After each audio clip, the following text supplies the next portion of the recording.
పిల్లల లంచ్ బాక్స్లోకి egg rice ఏ విధంగా చేసుకోవాలో చూద్దాం. నేను 6 రకాల లంచ్ బాక్స్ రెసిపీస్ చేసి కింద లింక్ ఇచ్చాను, కావాలంటే చెక్అవుట్ చేయండి.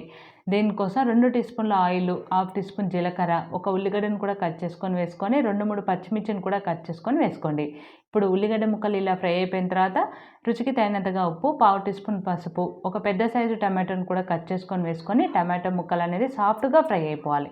ఇలా ఫ్రై అయిపోయిన తర్వాత 1 టేబుల్ స్పూన్ కారము, హాఫ్ టేబుల్ స్పూన్ ధనియాల పొడి వేసుకొని మరొక నిమిషం ఫ్రై చేసుకోండి. ఇప్పుడు 1 నిమిషం తర్వాత ఈ కర్రీని మొత్తం ఒక సైడ్ అనుకొని మిగతా సైడ్ 2 ఎగ్స్ని కొట్టుకొని వేసుకొని చిటికెడంతా ఉప్పు వేసుకొని 1 నిమిషం వదిలేయండి. 1 నిమిషం తర్వాత ఈ విధంగా స్పూన్తో ఎగ్స్ను ముక్కలాగా చేసుకొని అంతా ఒకసారి బాగా కలుపుకొని మరొక నిమిషం దీన్ని ఫ్రై చేసుకోండి. 1 నిమిషం తర్వాత 1 కప్పు రైస్ వేసుకొని ఒకసారి బాగా కలుపుకొని 2 నిమిషాలు ఫ్రై చేసుకొని స్టవ్ ఆఫ్ చేసుకొని కొద్దిగా కొత్తిమీర చల్లుకొని అంతా కలుపుకున్నారంటే ఎగ్ రైస్ రెడీ అయిపోయింది. ఇది చేసుకోవడం ఈజీ, పిల్లలకి బాగా నచ్చుతుంది.